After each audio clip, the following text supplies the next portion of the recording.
Qu'est-ce que la chromophobie, cette mystérieuse pathologie ? Merci d'avoir posé la question. La chromophobie est un terme d'origine grecque qui signifie la phobie des couleurs. C'est un concept d'abord utilisé en biologie pour désigner des cellules qui ne sont pas attirées par la couleur, souvent utilisées lors d'examens médicaux. Mais ensuite, le terme s'est peu à peu étendu à la psychologie pour désigner le rejet et la peur face à certaines couleurs, comme le rouge en particulier. La version pathologique pour les couleurs, ou pour une couleur particulière, est une phobie relativement rare. On la définit comme une peur irrationnelle, davantage générée par ce que la couleur représente, sa symbolique donc, que par la couleur en elle-même.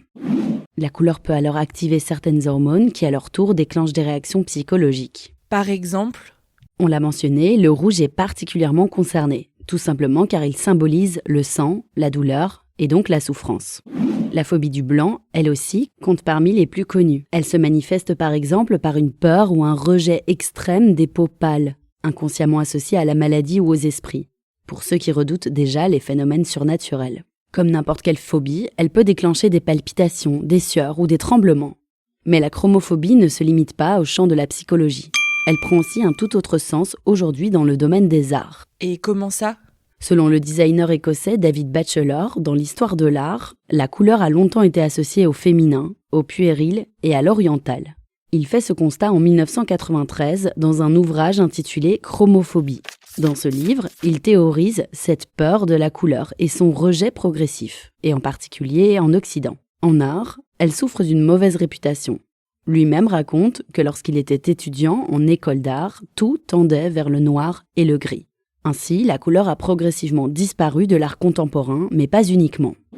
La peur de la couleur est un constat qui s'applique désormais au-delà de l'art. La couleur, aussi bien dans les produits manufacturés comme les voitures que dans les tenues des plus grands créateurs de mode, et en passant par nos vêtements bariolés, tend à disparaître au profit de noir, de blanc et de nuances de gris. Même dans le cinéma moderne, la couleur a mauvaise réputation. Elle est associée aux rêveries et au monde des enfants.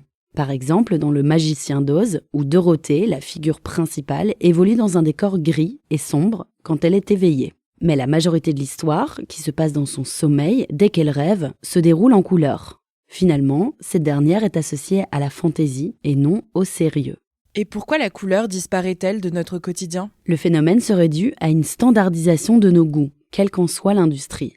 La production de masse aurait largement participé à uniformiser nos goûts. Afin de produire vite et au plus grand nombre, la couleur représente un risque. Elle peut cliver. Une voiture jaune, un pull turquoise, un mur orange dans un salon, on aime ou on n'aime pas. Et c'est plus difficile à revendre. Dans une émission de France Culture, on apprend ainsi que le noir, le gris et le blanc ont, eux, plus de chances de plaire à tout le monde. Voilà ce qu'est la chromophobie. Maintenant, vous savez, un épisode écrit et réalisé par Johanna Cincinnatis. Ce podcast est disponible sur toutes les plateformes audio. Et si cet épisode vous a plu, n'hésitez pas à laisser des commentaires ou des étoiles sur vos applis de podcast préférés.